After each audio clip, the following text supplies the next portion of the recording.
আসসালামু আলাইকুম। মোহাম্মদ সাল্লাল্লাহু আলাইহি সাল্লাম যে কোরআন শরীফ মোহাম্মদ সাল্লাল্লাহু আলাইহি সাল্লামের উপরে নাযিল করেছে এখন ওই কোরআনে তো আপনার চ্যালেঞ্জ করেছে যে এ যদি পারো একটি সূরা রচনা করে আনো। ঠিক আছে? তাহলে তো এখানে যদি কেউ একটি সূরা রচনা করে এটা পাবলিকের কাছে এ উন্মুক্ত করে যদি সেটা মিলে যায় তাহলে তো কোরআন অসত্য বলে প্রমাণিত হবে, তাই না? এটা বিচার করবে কে ভাই? যদি ধরেন আমি একটা সূরা লিখলাম, এটা বিচারটা কে করবে? আদালতে সাবমিট করেন। না, না, আদালত কি বিচার করতে পারে? আল্লাহর আয়াত, আদালত কি আল্লাহ থেকে উপরে যে আল্লাহর আয়াত পাশে রেখা এটা পাশে রেখে বিচার করবে? আদালত এখানে চ্যালেঞ্জ করেছে ভাই। আমার কথা হচ্ছে আল্লাহ চ্যালেঞ্জ করেছেন এখানে। না, না, মনে করেন আমি একটা আদালত বানালাম, অমিত ভাইরে আদালতে বিচারক নির্ধারণ করলাম। অমিত ব্যাস ভাই, তাহলে হয়ে গেল, আমি হয়ে গেল। একটা সূরা এখন আমার উপরে নাযিল হবে, এই যে এটাই সূরা। এটার অর্থ কি? এটা সাধারণ। কিন্তু আমি বলবো না, আমি জানি কিন্তু বলবো না।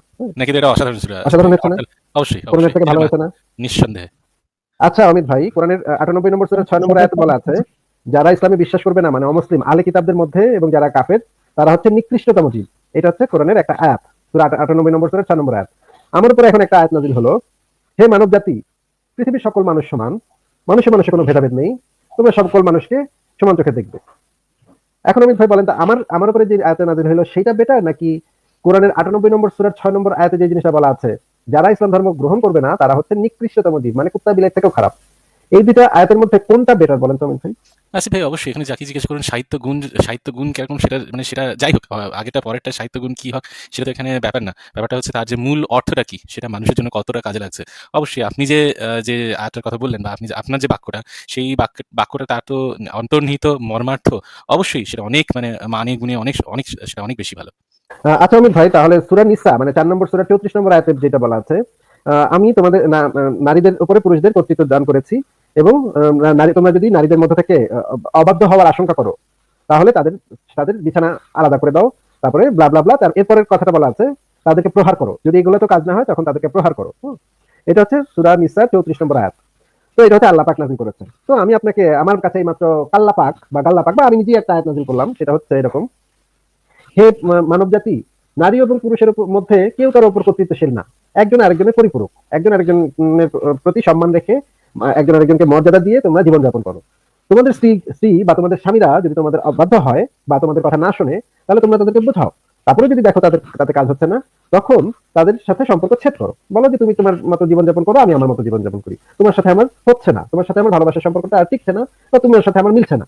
এটা বলে তোমরা আলাদা হয়ে যাও, যে যার পথে চলে যাও। তখন তোমরা প্রয়োজন হলে নতুন সঙ্গীকে খুঁজে নাও, সেও তার নতুন সঙ্গীকে খুঁজে নেয়, কিন্তু কখনোই তাদের গায়ে হাত দিও না, কখনোই তাদের উপর টর্চার করো না, কখনোই তাদেরকে মারধর করো না, কখনোই তাদের উপরে কোনো মানে প্রতিহিংসা চরিতার্থ করো না, কখনো তাদের উপরে এসিড নিক্ষেপ করো না, কখনো তাদের মানে ব্ল্যাকমেইল করো না, কখনো তাদের গোপন ভিডিও নিয়ে ফাঁস করে দিও না, কখনো এই ধরনের কোনো কাজ করো না। যদি তোমার সাথে সম্পর্ক ভালো না হয়, যদি তোমার কাছে ভালো না লাগে, তাহলে তুমি তোমার রাস্তায় যাও, সে তার রাস্তায় যাবে, সম্পর্ক ছেদ করে ফেলো। এটাই হচ্ছে তোমাদের জন্য আমার নির্দেশ। এখন অমিত ভাই, আপনি বলেন তো যে এই দুটো আয়াতের মধ্যে কোন আয়াতটা আপনার কাছে পছন্দ হচ্ছে? আপনি যেটা বললেন সেটা অবশ্যই পছন্দ হয়েছে, কারণ সেটা অতি সেটা নিতান্ত একটা সুচিন্তিত একটা মতামত, এবং সেরকমই হওয়াটাই উচিত। এখনো পর্যন্ত আমরা সেটাই বুঝি এবং সেটা সমস্ত মানুষেরই সেখানে ভালো হয়। এরকম নয় যে একটা হিউম্যান রিসোর্সকে শুধু সেখানে একটা ঘরের মধ্যে একটা বস্তাবন্দি করে রাখলে মানব সমাজে তো কোনো কল্যাণই হয় না। তাই আমি যদি চিন্তা করি যে আলটিমেটলি ভালো কিসে হয়, তাহলে আমি বলবো আপনার আয়াতই সবথেকে ভালো আছে ভাই। না ভাই, আমার মনে হয় যে আপনি বিচারক হিসেবে আমার প্রতি পক্ষপাতিত্ব করছেন। আমি চারবাগ ভাই এবং আবুল ফজল ভাইকে একটু জিজ্ঞাসা করতে চাই, ভাই আপনারা একটু নিশ্চয়ই। বলেন তো ভাই। না আসিফ ভাই, আপনার আয়াতটা অনেক বেশি মানবিক এবং এটা মানে ব্যালেন্স আছে আয়াতে। এটা আমার কাছে তো আপনার আয়াতটাই বেশি ভালো লাগলো, নিঃসন্দেহে। চারবাগ ভাই আছেন নাকি? হ্যাঁ, একদম। আমার আপনার আপনার কথা শুনে আরেকটা কথা মনে পড়ে গেল যে একবার ক্রিস্টোফার হিচেন্স নিজের একটা 10 কমান্ডমেন্টস দিয়েছিল। আমার সেটার কথা মনে পড়ে গেল আপনার কথা শুনে। বাট আপনারটা বেশি মানবিক। আচ্ছা, এখানে তো ভোটে আমরাই জিতলাম, ঠিক আছে। আমি ভাই শেষ একটা আয়াত নাযিল করি। নিশ্চয়ই সূরা প্লিজ। বাকারার 223 নম্বর আয়াতে বলা হচ্ছে, নারীরা তোমাদের জন্য শস্য ক্ষেত্রের স্বরূপ, তোমরা যেভাবে খুশি তাদের তাদের কাছে গমন করো, তাদের সাথে সঙ্গম করো। এই কথাটার অর্থ হচ্ছে আসলে সঙ্গম করার কথাটা ইন্ডিকেট করা হয়েছে, কিন্তু এখানে বলা আছে গমন করো। আমি নতুন আয়াত নাযিল করলাম, নারী এবং পুরুষ একে অপরের পরিপূরক, কেউ কারোর জন্য শস্যক্ষেত্র না, কেউ কারোর জন্য লাঙ্গলও না। হুম নারীকে তোমরা ভোগ্যপণ্য হিসেবে দেখো না, পুরুষকে তোমরা ভোগ্যপণ্য হিসেবে দেখো না, এবং যারা অন্য লিঙ্গের আছে তাদেরকেও তোমরা আত্মমর্যাদা আত্মসম্মান নিয়ে বেঁচে থাকতে দাও। প্রত্যেকেই এক একজন মানুষ, কাউকে অবজেক্টিফাই করো না, অবজেক্টের সাথে তুলনা করো না, কোনো একটা বস্তুর সাথে তুলনা করো না। তারপরে এতে বলা হচ্ছে যে তোমাদের যদি মানে নারীর প্রতি তোমাদের যদি প্রেম হয়, নারীর সাথে যদি তোমরা যৌনকর্ম করতে চাও, তাকে জিজ্ঞাসা করো যে সে এইভাবে কাজটা করতে রাজি কিনা, সরি, এইভাবে এই সঙ্গমটা করতে রাজি কিনা, তার কনসেন্ট নিয়ে, তার অনুমতি নিয়ে সে যদি ইচ্ছুক হয়, শুধুমাত্র তখনই তুমি তার সাথে সেইভাবে সঙ্গমটা করো। সে যদি না করে, তাহলে কখনই তার সাথে সেভাবে জোর জবরদস্তি করতে পারবে না। সে তোমার কোনো শস্যক্ষেত্র না, সে তোমার জন্য কোনো লাঙ্গলও না। সুতরাং তার অনুমতিটা এখানে সবচেয়ে জরুরি। সে যখনই না বলবে তখনই থেমে যাও। এখন আমি ভাই বলেন তো ভাই, আমার আয়াতটা বেশি ভালো নাকি ওই আয়াতটা বেশি ভালো? অবশ্যই আসিফ ভাই, আপনি যে কথাটা বললেন সেটা তো অবশ্যই অনেক ভালো, অনেক বেটার। আর প্রথম যে কথাটা বললেন সেটা নিতান্ত অপমানসূচক কথা বলা আছে একজন নারীদের সম্পর্কে। ওয়াও, আপনারা তো ভাই ইহুদি নাসারা, নিশ্চয়ই আপনারা ইহুদি নাসারা। আমি অমিত ভাইয়ের সাথে একমত আছি ভাই। আপনার একটা মানে আবারও যথারীতি একটা মানে দুই লিঙ্গের মধ্যে একটা সম্মানের সাম্য আপনি তৈরি করে দিলেন, যেটা আল্লাহ করতে ব্যর্থ হয়েছেন। দেখি সাকিব ভাইয়ের কি মতামত একটুখানি শুনি। সাকিব ভাইয়ের কোনটা ভালো লেগেছে একটু শুনি। সাকিব ভাই আছে নাকি? জি ভাই। কথা শুনেছেন আসিফ ভাই যে দুটো একদম শেষের আমার কথা হচ্ছে আসিফ ভাইয়ের কাছে, আমার কথা হচ্ছে আসিফ ভাই এই দাঁড়ান, ওরে দাঁড়ান, একটুখানি দাঁড়িয়ে যান। Break break please, take a pause, take a chill pill man. তা বলছি যে আপনি আসিফ ভাই যে কথাটা বললেন সেটা শুনেছেন, হ্যাঁ বা না? আমি একটু শুনেছি তো, ঠিক আছে। এইবারে আসিফ ভাই একটা কথা জিজ্ঞেস করলেন, আমাকে একটা প্রশ্ন করলেন যে উনি দুটো সূরা বললেন, দুটো কথা বললেন, দুটোর মধ্যে কোনটা বেশি ভালো লাগলো আপনার? সাহিত্য গুণটাও বলবেন, সেখানে সাহিত্য গুণ যেটা মানে আপনি লিটারেচার পার্টটাও সেটা বলবেন, আর সেখানে যে অর্থ অন্তর্নিহিত মর্মার্থ যেটা, সেটা শুনে কোনটা আপনার বেশি ভালো লাগলো আমি একটু শুনি। না ভাই, আসিফ ভাইয়ের এই কথাগুলো এভাবে তো আমি গ্রহণ করবো না। আসিফ ভাই যখন একটি সূরা বানিয়ে বা কোরআনের মতো করে একটা সূরা বানিয়ে বিশ্ব দরবারে তুলে ধরবেন, তখন বিশ্ব দরবারের মহাজনেরা যখন অ্যাকসেপ্ট আমি করবে এবং বিশ্ব দরবারে বিশ্ব দরবারের কথা আমরা পরে যাবো। বিশ্ব দরবারের কথা আমরা পরে যাবো। বিশ্ব দরবারে আমরা এখন যাচ্ছি না। বিশ্ব দরবার এখন অনেক দেরি। আমাদের লাইভ থেকে এখন বিশ্ব দরবার অনেক দূরে। তো আমরা আগে একটুখানি এই যে এখানে যারা আছে এই ভোটিং প্যানেলে, ঠিক আছে? তাদের কথা আমরা জিজ্ঞাসা করছি, ঠিক আছে? আপনি আমাকে শুধু বলবেন যে কোনটা আপনার কোনটা ভালো লেগেছে? আপনি আমাকে বলুন যে আপনার যে একটা নারীদেরকে যে নিতান্ত অপমানজনক যে সমস্ত কথাগুলো বলা হয়েছে, সেই সূরাটা ভালো লেগেছে, নাকি তারপরে সবাইকে একটা সম্মান দিয়ে, সবাইকে সমান অধিকার দিয়ে যে কথাটা বলা হলো, ওই কথাটা ভালো লেগেছে? কোনটা ভালো লেগেছে আপনার? আচ্ছা, প্রথম কথা হচ্ছে ভাই, এখানে আসিফ ভাইয়ের কথা যদি এখন আমি বলি যে আসিফ ভাইয়ের কোন কথাটা ভালো লেগেছে? কোন কথাটা ভালো লেগেছে? হ্যালো আপনার ভাই, কোনটা ভালো লেগেছে? কোনটা ভালো লেগেছে? কোনটা ভালো লেগেছে? কোনটা ভালো লেগেছে? কোরআনের কথাই ভালো লেগেছে। বাহ! এই তো থেমে যান এবার। এই তো খুব সুন্দর বলেছেন যে কোরআনের আচ্ছা, কথাই বলতে মাশাআল্লাহ ভাই, মাশাআল্লাহ। আসিফ ভাই এবার বলুন শুনি। ভাই চিন্তা করেন যে মানে ওনার কাছে কোরআনের কথাটাই ভালো লেগেছে। কোরআনে ৯৮ নম্বর সূরা ৬ নম্বর আয়াতে বলা আছে, যারা ইসলাম গ্রহণ করে না মানে আহলে কিতাব এবং যারা মানে কাফের, তারা হচ্ছে নিকৃষ্টতম জীব। কত ঘৃণার কথা এখানে আল্লাহ পাক বলছে, কত সাম্প্রদায়িক কথা আল্লাহ পাক এখানে বলছে। চিছি। এই যে অমিত ভাইয়ের জন্ম হয়েছে একটা হিন্দু পরিবারে, আমার জন্ম হয়েছে একটা মুসলিম পরিবারে। আমি তো অমিত ভাইকে তো চোখে দেখি না। মানে যদি আমি মুসলিম হতাম বা যদি আমি কোনো একটা ধর্মের অনুসারী হতাম, তাহলে তো অমিত ভাইকে আমি নিকৃষ্ট জীব ভাবতাম না, কখনোই না। এই যে চারবার ভাইয়ের জন্ম হয়েছে একটা ব্রাহ্মণ পরিবারে, নিশ্চয়ই আমি কখনোই, আমি যদি মুসলিম হতাম, আমি যদি একজন মানবিক মানুষ হতাম, তাহলে কখনোই তাকে আমি নিকৃষ্ট জীব ভাবতাম না। কিন্তু ওনাদের আল্লাহ পাক ওনাদেরকে শেখাচ্ছেন যে এই যে চারবার ভাই অমিত ভাই, এরা হচ্ছে নিকৃষ্টতম জীব। মানে শিয়াল, শকুন, কুত্তা, বিলাই থেকেও নিকৃষ্ট জীব। ওনাদের আল্লাহ পাক এত সাম্প্রদায়িক, এত নোংরা একটা কথা বলছে, এটা ওনার কাছে ভালো কথা। আর আমি যখন বললাম যে ধর্মে ধর্মে কোনো ভেদাভেদ নাই, সব মানুষ সমান, জাতি, বর্ণ, গোত্র, লিঙ্গ সমস্ত মানুষের সমান মর্যাদা এবং সম্মান থাকবে, এই কথাটা ওনার কাছে মনে হলো এটা কোরআনের কাছে ধারে কাছে যায় না। এটা কোরআনের মানে কোরআনে এত সুন্দর একটা কথা বলা আছে, কিন্তু কোরআনের ধারে কাছে আমি যেতে পারলাম না। আমি যত সূরাই না বানি না কেন, কোরআনের ধারে কাছে যেতে পারবো না। এইটাকেই আমরা বলি অন্ধবিশ্বাস। এটা কি বলবো শুধু। অবশ্যই। আর দেখবেন হয়তো আচ্ছা দেখি সাকিব ভাইয়ের কি মনে হয় যে সেই সাকিব ভাইয়ের কাছে আসবো তার আগে আরেকটা কথা বলি। যে দেখুন আসিফ ভাই যখনই এই কথাটা যখনই তোলা হয় যে একটা ধর্মের মানে মধ্যে একটা বিভেদ করার কথা বলা হয়েছে, তখন সাথে আরেকটা ইয়ে আসে যে সব বলেছে না তো তোমার ধর্ম, যেমন যার ধর্ম তার ধর্ম, এরকম কিছু একটা কথা বলা আছে। বা নারীকে দিয়েছে ইসলাম সর্বোচ্চ সম্মান, এই কথাগুলো নিয়ে অনেকেই আবার বলতে আসে, বেশ জোর গলা করে তারা বলতে আসে। তার কারণটা কি? কারণ এখানে এই যে ইয়েগুলো আছে, যে ভার্সেস বা যে সমস্ত আয়াতগুলো আছে, সেখান থেকে তারা অবশ্যই লজ্জা পান। আরে সাকিব ভাই আমাকে একটু একটা জিনিস বলবেন যে আপনি সত্যি কি এটা মনে করেন যে অন্য ধর্মের মানুষকে, যে প্রথম এই যে আসিফ ভাই একটা কথা বলে যে অন্য ধর্মের মানুষদেরকে এরকম ঘৃণা করা, তাদেরকে হত্যা করা, এই জিনিসটা ভালো কাজ না খারাপ কাজ? সাকিব এটা ভাই সবসময়ের জন্য ভালো, সবসময়ের জন্য আপনার ভালো নয়। সবসময়ের জন্য এটা এটা ভালো কাজ সবসময় না? কথা বলা হয় এবং শুধু এটা ভালো কাজ নয় তো? কিছু না, না। মানুষদেরকে বলা হয়েছে তখনকার আচ্ছা সময়। আমরা শুনি। আপনারা আচ্ছা ঠিক আছে। এটা বিকৃত করলে হবে নাকি? আয়াত এই কথাটা বিকৃত শুনুন। করে আচ্ছা ঠিক আছে। আয়াত বিকৃত করলে হবে না, বুঝলাম। তাই আমি আচ্ছা, আগে আয়াত বিকৃত করছি কিনা তাহলে আমরা আয়াতটা এবং তাফসীরটা একটু পড়ে দেখবো আমি ভাই। ইয়েস প্লিজ আসিফ ভাই প্লিজ। তার আগে আচ্ছা, আসিফ আমি ভাই আপনি শুনতে দেখাতে চাই। দেখাতে আচ্ছা। হ্যাঁ আপনি দেখাতে দেখাতে সাকিব ভাইকে আমি একটা কথা বলিনি। তার মানে দেখুন আপনি নিজেও কিন্তু এই জিনিসটা খারাপ বলে মনে করছেন। আপনি নিজেও এইটা অবশ্যই খারাপ বলে মনে করছেন যে অন্য ধর্মের মানুষদেরকে ঘৃণা করা এবং তাদেরকে হত্যা করা, এই ধরনের কাজগুলো খুবই একটা খারাপ কাজ। যে সময় আপনি এটা নিজেই বললেন যে এটা হয়তো এই সময়ের জন্য প্রয়োজন হয়, এটা এখনকার জন্য প্রয়োজন হয়, এখন সেটা করা যাবে না। সেটা আছে, রেফারেন্সটা আমরা আসিফ ভাইয়ের কাছ থেকে অবশ্যই দেখবো। কিন্তু আপনি তো এইটুকু মানছেন যে অবশ্যই এইটা একটা খারাপ কাজ, তাই তো সাকিব ভাই? ভাই, খারাপ কাজ ঠিক আছে, এটা তখনকার সময়কার যারা ইসলামের বিরুদ্ধে লেগেছিল, যারা হ্যাঁ, ইসলামের হ্যাঁ, ক্ষতি সেটা বুঝতে করতেছিল পেরেছি, তাদের বুঝতে ক্ষেত্রে পেরেছি, বুঝতে পেরেছি। খারাপ এখন করেছে। তো এটা খারাপ কাজ তো? এখন তো এটা খারাপ কাজ তো? এখন যদি এটা কেউ করে এটা তো অবশ্যই খারাপ কাজ। আপনি নিশ্চয়ই তার প্রতিবাদ করবেন, তাই না? এখনো যদি কেউ মানে ইসলামের ক্ষতি করতে চায় তার জন্য এই আয়াত। না এই কিভাবে? আয়াতে অমিত ভাই হ্যাঁ, এক নম্বর কথা হচ্ছে, এই আয়াতের কোথাও এরকম কিছু বলা নাই যে এই আয়াতটা শুধুমাত্র এই সময়ের জন্য প্রযোজ্য। মানে ধরেন 10 বছরের জন্য প্রযোজ্য, 10 বছর পরে কিন্তু তোমরা কেউ আর এই আয়াত পালন করো না, তোমরা কিন্তু এই আয়াত ভুলে যাও। এই কথা এই আয়াতের কোনো তাফসীরে আমি পাই নাই। বরঞ্চ এটা পেয়েছি যে এই আয়াত কিয়ামত পর্যন্ত প্রযোজ্য। কিয়ামত পর্যন্ত এই আয়াতের উপরে বিশ্বাস রাখতে হবে এবং মনে মনে ভাবতে হবে যে অমুসলিমরা হচ্ছে নিকৃষ্টতম জীব। যদি মুখে বলা না যায়, তাহলে মুখে বলা যাবে না, কিন্তু মনে মনে অবশ্যই এই বিশ্বাস পালন মানে ধারণ করতে হবে যে অমুসলিমরা হচ্ছে নিকৃষ্টতম জীব। এটাই ইসলামের আকীদা। আমি এখন প্রমাণ করবো। अवश्य आसिफ भाई, আমরা একটুখানি শুনি। সাকিব ভাই একটুখানি প্লিজ ফ্যাস্টেন ইউর সিট বেল্ট, ওকে? आप बहुत ही ऊंचा उड़ने वाले हैं, ঠিক আছে? আসিফ ভাই আমাদেরকে দেখেন। আসিফ ভাই আমি 1 সেকেন্ড, আমি 1 মিনিটের মধ্যে আসছি, হ্যাঁ? আপনি একটু করে কথা বলুন, আমি 1 মিনিটের মধ্যে আসছি। আসিফ ভাই আপনি শেয়ার করতে পারবেন তো এটা, মানে আপনাদের কন্ট্রোল আছে তো? হ্যাঁ হ্যাঁ, কন্ট্রোল আছে। আমি তাহলে একটু দেখাই। আপনি দেখাতে দেখাতে আমি 1 মিনিটে ঘুরে আসছি আসিফ ভাই, হ্যাঁ, হ্যাঁ? ঘুরে আসুন তাহলে, ঠিক আছে। ওকে। আপনারা দেশে দেখতে পাচ্ছেন যে এটা আমি তাফসীর থেকে দেখাচ্ছি, ইবনে কাসিরের তাফসীর থেকে দেখাচ্ছি। আমি পৃষ্ঠা নাম্বার বলে দিচ্ছি। তাফসীর ইবনে কাসির ইসলামিক ফাউন্ডেশন খণ্ড নম্বর 4 পৃষ্ঠা নম্বর 481। এই যে সূরা আনফালের 55 নম্বর আয়াতে যেটা বলা হচ্ছে সেটা আগে একটু দেখে নেই কি বলা হচ্ছে। যাহারা কুফরি করে এবং আল্লাহর প্রতি ঈমান আনে না, আল্লাহর নিকট তাহারাই অতিশয় নিকৃষ্ট জীব। মানে এখানে সময়ের জন্য বলা হচ্ছে। এখানে কোথাও এই ধরনের কোনো ইঙ্গিত নাই যে এটা শুধুমাত্র 3 বছর, 5 বছর, 10 বছরের জন্য বলা হচ্ছে, এরকম কোনো ইঙ্গিত এখানে কোথাও নাই। যে এখানে পরিষ্কারভাবে বলা হচ্ছে যারা কুফরি করে, সমস্ত কুফরি যারা করে এবং আল্লাহর প্রতি ঈমান আনে না, আল্লাহর নিকট তাহারাই অতি নিকৃষ্ট জীব। অর্থাৎ তাফসীরটা পড়ি তো এখানে দেখি এখানে কি বলা আছে তাফসীরে, কি কোথাও সেই সময়ের জন্য প্রযোজ্য আর বাকি সময়ের জন্য প্রযোজ্য না এরকম কোনো কথা বলা আছে কিনা তাফসীরে। কারণ এটা তো তাফসীরে থাকার কথা। তাফসীরে দেখি ইবনে কাসির কি বললেন, তার মানে মুহাম্মদের সাহাবীদের কাছ থেকে তিনি যা জেনেছেন সেটা উনি লিখেছেন। উল্লেখিত আয়াতসমূহে আল্লাহ পাক কাফিরদের প্রতি তাহার ঘৃণা ও তাহাদের অপকর্মের বর্ণনা দিয়ে বলিতেছেন যে ভূপৃষ্ঠে জীবকুলের মধ্যে বেঈমান কাফেরগণই হইল আল্লাহর নিকট অতি নিকৃষ্ট জীব। উহারা আল্লাহকে আদৌ কোনরূপ ভয় করে না।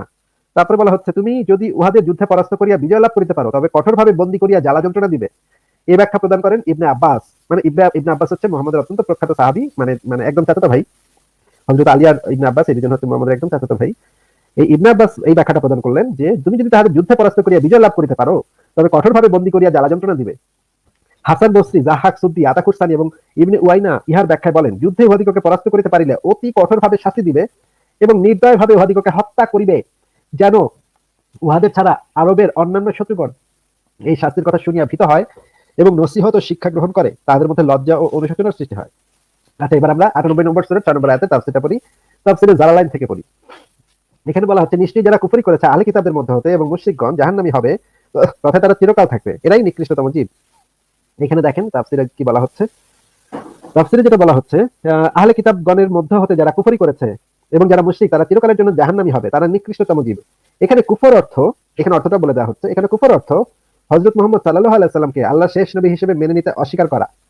মানে হচ্ছে যারাই এই কাজটা করবে, এই আল্লাহর নবীকে শেষ নবী হিসেবে মেনে নিতে যারাই অস্বীকার করবে, একদম শুরু থেকে শেষ পর্যন্ত, সরি, একদম কিয়ামত পর্যন্ত যারাই অস্বীকার করবে তারাই হচ্ছে কাফির।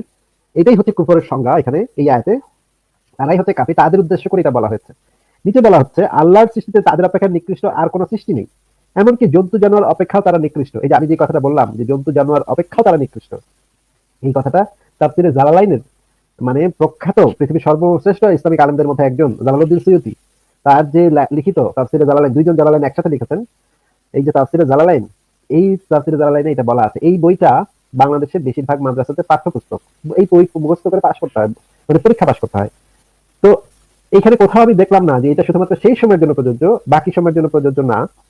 এটা রেফারেন্স একটু দেন তো সাকিব ভাই, এই কথাটা শুধুমাত্র সেই সময়ের জন্য প্রযোজ্য ছিল, আর কোনো সময়ের জন্য এটা প্রযোজ্য না।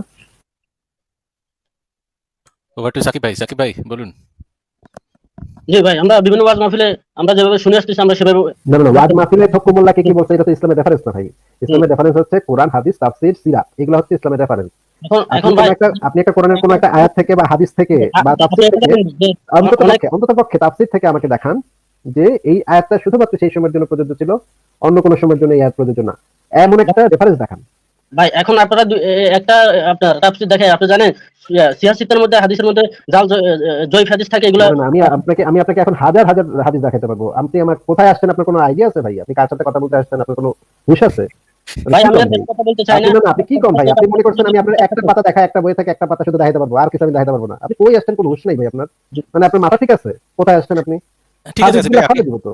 আপনি একটা পেজ দেখিয়েছেন, উনি একটা পেজ তো দেখাতেই পারেন। সাকিব ভাইয়ের কাছে কিন্তু আমরা একটা পেজ আমি একটা অভিযোগ নিয়ে আসছি। ঠিক আছে, আপনি আমাকে একটা পেজই দেখান। ঠিক আছে, যান। ঠিক আছে, আমি আপনাকে এই মুহূর্তে 6000 হাদিস পড়াইতে পারি ভাই। কার সাথে কথা বলতে আসেন ভাই? মানে হুঁশ জ্ঞান থাকে না কিছু, মানে কি খায় যে আসেন আপনারা? কিন্তু আচ্ছা ঠিক আছে, বুঝলাম। আপনি একটা পাতাই দেখেন আমারে, যেই পাতাতে লেখা আছে এই আয়াতটা ওই সময়ের জন্য প্রযোজ্য ছিল, একটা পাতা দেখেন। আমরা এমন একটা করে ইসলামিক রেফারেন্স দেখি যে যেখান থেকে একটা অথেন্টিক রেফারেন্স দেখি যেখানে কথা বলা হয়েছে। আসিফ ভাই তো একটা তো দেখালো, আপনি একটা তো দেখান। ভাই আমার দেখানোর প্রয়োজন না, আমি যে বিষয়টা নিয়ে আসছি আপনাদের ক্ষমতা থাকলে আপনারা বিশ্ব দরবারে একটি সূরা নকল করে উঠান, শেষ। কোরআন আসিফ ভাই করলো তো, আপনি দেখুন আপনার নিজেই, আপনি আপনার বিবেক থেকে সাবমিট করলে হবে না, যারা জাস্টিস তাদের কাছে এটা আপনারা সাবমিট করে।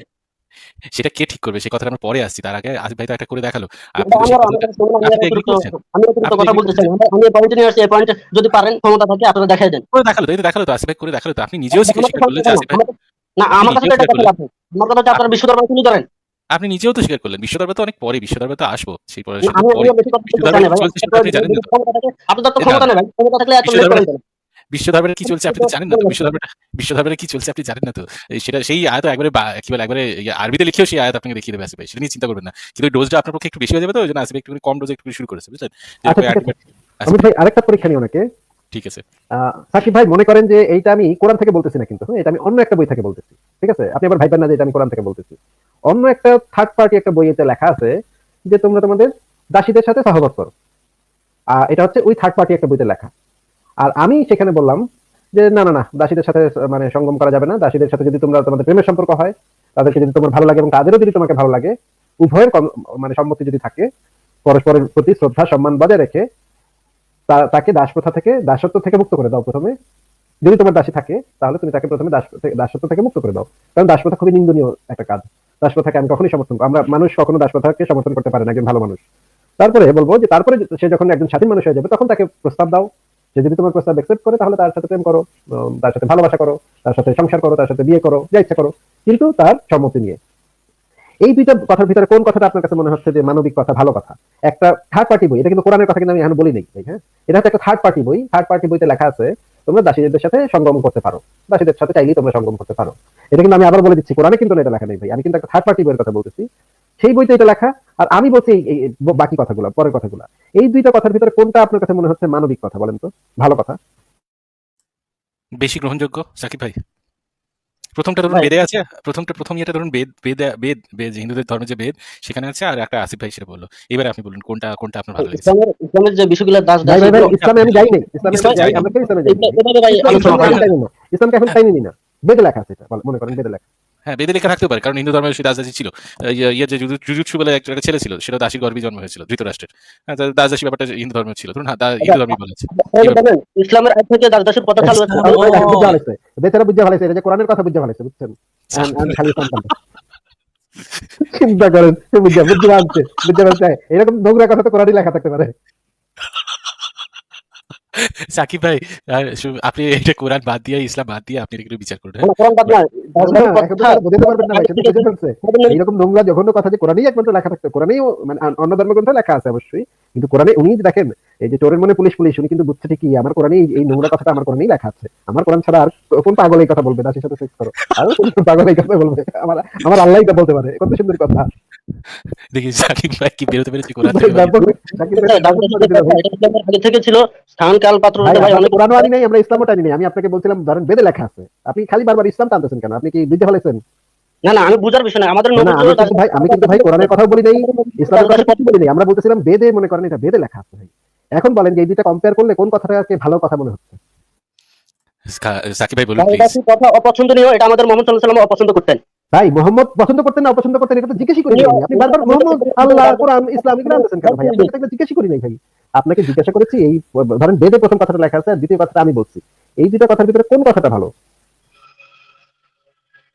জি, কোন কথাটা ভালো, কোন কথাটা ভালো? ইসলামকে বাদ দিন। দাস দাসীর কথা অপছন্দনীয়, এটা ইসলামের আরে ভাই, ইসলামে তো যাই নাই রে ভাই, ইসলামে তো আমরা যাই নাই রে ভাই। মনে করেন এটা বেদে লেখা আছে, বেদে লেখা আছে তোমরা তোমাদের দাসীদের সাথে সঙ্গম করো, দাসীদেরকে তোমাদের জন্য আমি বৈধ করে দিয়েছি। এটা মনে করেন বেদে লেখা আছে। এটা কিন্তু আমি কিন্তু এখন ইসলামে যাইনি ভাই। মনে করেন বেদে লেখা, আর আমি বলছি যে বর্তমান সময় অপছন্দনীয়, এটা যেখানে লেখা থাক। ঠিক আছে ভাই? ভাই, আপনাকে জিজ্ঞাসা করেছি এই যে পরে আমি কিছু কথা বলছি যে দাসপ্রথার বিরুদ্ধে, তারপরে এই যে সেই দাসীটাকে মুক্ত করে দিয়ে তার সম্মতি নাও, তো সে তোমাকে ভালোবাসে কিনা এই জিনিসটা দেখো, তারপর যদি সে ভালোবাসে তাহলে তার সাথে প্রেম করো, বিয়ে করো, বাচ্চা পয়দা করো, যা ইচ্ছা করো, কিন্তু এটা তোমাদের ব্যাপার। এই যে এই কথা দুটোর মধ্যে কোন কথাটাকে আপনার কাছে মনে হচ্ছে মানবিক কথা বলেন তো? ভাই এগুলো অনেক বিশাল পরিসর, অনেক জানেন বড় কিন্তু বিষয়। বলবেন না, জানেন কিন্তু বলবেন না, তাই না? বললেই তো ধারাটা খেয়ে যেতে হবে। আরে ট্র্যাপটা আসলে সাকিব বললে তো ভাই। চাকরি থাকবে না ভাই, বললে তো চাকরি থাকবে না, বুঝছেন না? আরে আফসোস ভাই, আপনাদের জন্য না খুব খারাপ লাগে ভাই, আপনাদের নিয়ে আমরা এত মজা মাস্তি করি ভাই। ইস, আচ্ছা আমি ঠিক গেলাম আমি তাহলে, ঠিক আছে ভাই, আচ্ছা, ঠিক মজা আছে। নেন। Good night. আচ্ছা, আবুল ফজল ভাই, সালমান ভাই গুড নাইট, সাকিব ভাই গুড নাইট ভাই। গুড নাইট আসিফ ভাই। Good night. ঠিক আছে সাকিব ভাই, তাহলে আজকে বোধহয় আর হাসতে পারছি না, আমরা পরবর্তী গেস্টের কাছে যাই। আপনি পরে আরেকদিন যুক্ত হবেন, হ্যাঁ। সাকিব ভাই, ঠিক আছে? জি জি জি আমার সর্বশেষ কথা, আপনাদের যদি পাওয়ার থাকে আপনারা একটি সূরা আপনার বানিয়ে তারা বিশ্ব দরবারে তুলেন, আমাদের ধর্ম বাতিল হয়ে যায়। আপনাদের সেই আচ্ছা পাওয়ার আছে কি? আচ্ছা, আপনার ঠিক আছে, পরে আরেকটা। ছোটখাটো না, না, একটি আয়াত 3 মিনিট 3 মিনিট 4 মিনিট 6 মিনিট 1 ঘন্টা 2 ঘন্টা আলোচনা করেন, এটা ভুল। হ্যাঁ, আমার গালগুলো ব্যথা হয়ে গেছে, ঠিক আছে? হাসতে সরি, কিছু মনে করবেন না, আজকের মধ্যে আপনার কাছে বিদায় নিলাম। আচ্ছা পরে সাকিব ভাই, একদিন কি দেখা একটা কোয়েশ্চেন জিজ্ঞেস হচ্ছে। করতে পারি? আচ্ছা, চলে গেল। এই যে সরি, আগে বলবে তো। আরে আমার আমি মাইক্রোফোনটা গন্ডগোল করছে। আমি আমি এই একটা প্রশ্ন না, এই একটা প্রশ্ন যে আপনারা আমাদের মতন সূরা বানাতে পারবেন না। এই একটা কথা জিজ্ঞেস করছি। মানে এটা কথা বারবার শুনছি। হ্যাঁ? মানে আমি এক্ষুনি বানিয়ে দিতে পারবো। এক্ষুনি বানিয়ে দিতে পারবো। মানে এবং শুধু তাই না, শুধু সূরা না, একটা আয়াতও আমাদের মতন বানাতে পারবেন না। ঠিক আছে? আমি মানে এটাকে এক্ষুনি খণ্ডন করে দেওয়া যায়। মানে যেভাবে ইসলামে প্রিজনার অফ ওয়ার থেকে গনিমতের মল বানানো হয়, তার থেকে আমাদের যে জিনিভা কনভেনশনটা, সেটা তার থেকে বহু হাজার গুণ উন্নত। অবশ্যই, তাই না? কিন্তু সেটা অবশ্যই। বিচার করবে কে? আমি যদি ভেবে নিই যে আমি বিচার করব না, আমারটাই ভালো। তাল গাছটা এই চারবার কথা কাটছে।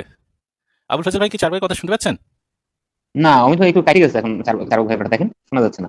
না, শোনা যাচ্ছে না। চারক ভাই শোনা যাইতেছে না ভাই। না, চারবাকে নেটওয়ার্কের প্রবলেম হয়ে গেল তাহলে। হ্যাঁ, চারবাকে নেটওয়ার্কের প্রবলেম হলো। চারবাক আসুক, তারপরে আবার কথা শুনছি। তখন